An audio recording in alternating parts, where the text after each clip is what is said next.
If something's going faster than Desert Orchid, then it'll probably be too fast, so we'll have a lead. But having said that, it's not an exact science, and no one's going to do any favours, and if anything goes faster than him and wins, well, good luck to him. Good luck to them all. 14 runners safely over the first. Des is in front. Let's join Tony O'Hare. Flyer and Desert Orchid together from Cloney Grange in third. Behind Cloney Grange, Banker's Benefit. Barney Burnett is next. Behind Barney Burnett, another Plano. Then Belser, Feltram Hill Lad, Cushinstown. And behind Cushinstown is Hava Barney as they race up towards fence number 3. Bold Flyer and Desert Orchid. Bold Flyer, the narrow leader. Going on now about a length up. Desert Orchid in second, Cloney Grange is third. Behind Cloney Grange, Banker's Benefit, and they're followed by Barney Burnett, and then comes another Plano. Cushinstown and Belser with Feltram Hill Lad as they turn at the top of the hill and run down towards the fourth. Bold Flyer, Desert Orchid jumps up alongside. In third place comes Banker's Benefit. Behind Banker's Benefit is Cloney Grange. They're followed along the inside by Barney Burnett. Another Plano is next, then Cushinstown. Alongside Cushinstown comes Belser as they come towards the fifth, and Desert Orchid jumps it in front of Bold Flyer. In third place, Cloney Grange. A mistake there by Banker's Benefit. Cushinstown has also lost a little ground as they come to the second ditch, and Desert Orchid and Bold Flyer are together, and they're about 6 lengths clear of Cloney Grange. Banker's Benefit in 4, Barney Burnett in 5, then another Plano. Behind another Plano on the inside is Caddy, and they're followed by Hava Barney and then Belser, the Committee, and Us and Joe. Cushinstown, then Feltram Hill Lad, and Risker's River brings up the rear.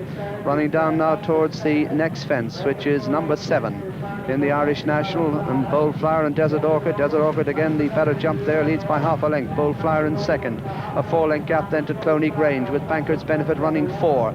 A gap to another Plano and Barney Burnett, then Hava Barney with Caddy on the inner, then the Committee and Belser and Us and Joe, Feltram Hill Lad, Cushinstown, and still in rear Risker's River as they come to the next plain fence. Number 8 of the 22, and Desert Orchid striding along in the lead. Again, jumps it better than Bold Flyer in second. In third place is Cloney Grange, Banker's Benefit in 4, then Hava Barney getting closer on the outside of another Plano. Barney Burnett is next, and then Caddy. Coming now to the fence before the straight, the 9th in this 3.5-mile feature, with Desert Orchid in the lead from Bold Flyer, a gap of 3 to 4 lengths to third place Cloney Grange, and as they faller at that one, as they come down, it looks as if it's Feltram Hill Lad that's gone, as they swing into the straight now, turning towards the first of the 2 jumps in the straight, and it's Bold Flyer, and alongside Bold Flyer, Desert Orchid. They're followed in third by Cloney Grange, and behind Cloney Grange in fourth place is Banker's Benefit as they come down now to the fence before the stands, and it's a Bold Flyer on the near side of Desert Orchid. They're followed by Banker's Benefit.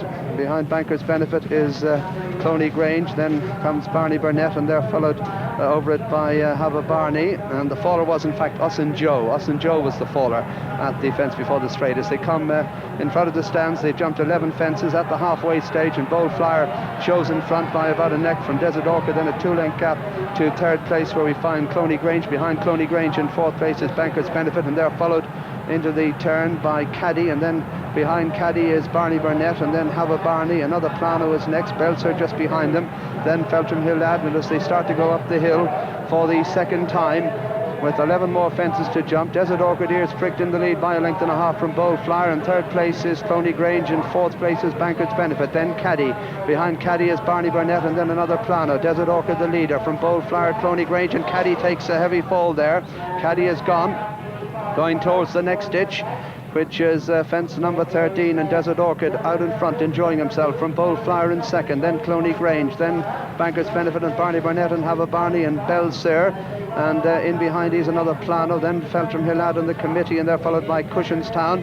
Behind Cushinstown is Risker's River going towards the top of the hill, fence number 14, and the leader Desert Orchid, followed in second place by Bold Flyer, then Cloney Grange. Barney Burnett is next, and they're followed towards the outside by Hava Barney. Behind these another Plano, then Feltram Hill Lad, then the Committee, and after the Committee, Banker's Benefit has lost a few places, then Belser at the top of the course. 8 fences left to jump, and the leader Desert Orchid, followed by Bold Flyer. Cloney Grange and the committee has gone right up there on the outside. Then Have a Barney, Feltram Hillad just behind these, and behind Feltram Hillad on the inside comes Barney Burnett. Behind Barney Burnett is another Plano as they run downhill. 7 left to jump, and Desert Orchid the leader. Cloney Grange, Bold Flyer, the riderless horse galloping alongside them, missing out the fence, and they're followed in 4th place by the committee as they come now towards the next fence, and the leader is Desert Orchid from Cloney Grange, Bold Flyer, Barney Burnett, then the committee.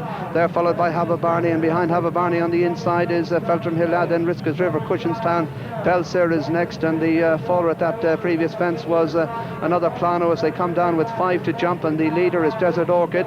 Bold Flyer on the outside, then Cloney Grange, and they're followed in 4th place by the committee. Behind the committee is Barney Burnett as they jump the next. Desert Orchid the leader, followed in 2nd place by Bold Flyer. The committee almost on terms. Cloney Grange just behind them, then a gap of 4 lengths to Barney Burnett. Behind Barney Burnett is Feltram Hillad, then Have a Barney, then Risca's River, Cushinstown, Belser, and Banker's Benefit are tailed off as they come towards the 4th from home now, and it's Desert Orchid with the committee going well on the outside, and Cloney Grange and Bold Flyer still in contention over the 4th last.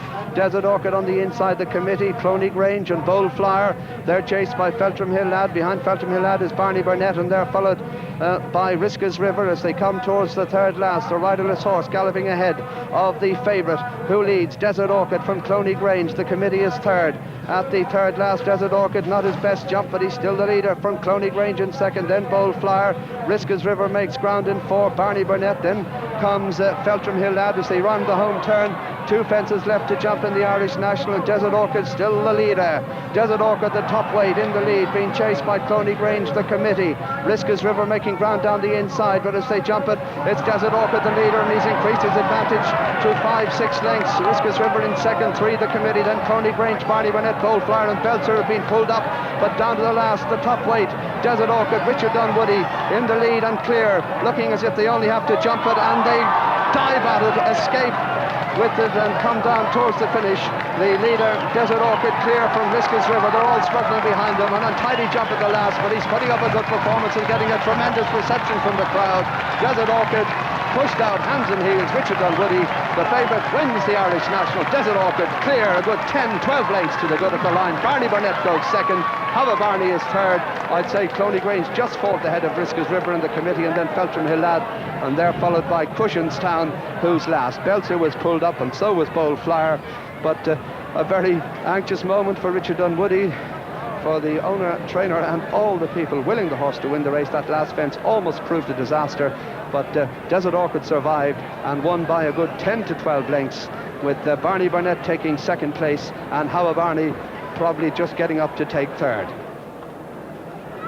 Well, that's the worst mistake I've ever seen Desert Orchid make in a steeplechase. He hadn't jumped the first 3 all that eagerly, but when he got his head in front, he was jumping as well as ever. But John, that was a nasty moment, serious one. Well, the only time we've seen him fall was up at Liverpool after he'd run in the Gold Cup. He jumped today as though he never really looked happy to me when he was standing off and making a good jump, or what looks to be a good jump. He's just come into the last. Now, have a look. Richard Dunwoody has given him a slap down the shoulder, got him on the bridle. He's only got to get over it to win. He's got his ears pricked. What's he looking at? It's certainly not thinking what he's going to do at the fence. I just wonder, it just didn't look as though he concentrated at all, and then he had his ears back. It certainly upset him a little bit, but to me, just watch the way he's galloping. He never looked really happy. I'd be surprised if Richard Dunwoody doesn't come in and say he felt that the horse, I mean, it sounds silly, the horse has won 12 lengths with top weight of the Irish Grand National, to say he wasn't right, but to me, he never looked as though he was totally at home. Maybe the ground was just plenty firm enough for him. I agreed with you over the first 3 or 4 fences, but I thought that once he got in front of the lady on Bold Flyer, he pricked his ears, and I thought then he looked perfectly happy, and when he left them at the 2nd last, left them about 5 or 6 lengths, I thought all was well. But that last fence certainly wasn't according to plan. Just possibly, I suppose, he might have been looking at the crowd. He did get his old front legs up, in fact. He did what every jockey or jump jockey wants horses do. If they get their front legs over, you've got a fair chance of standing up. And you'll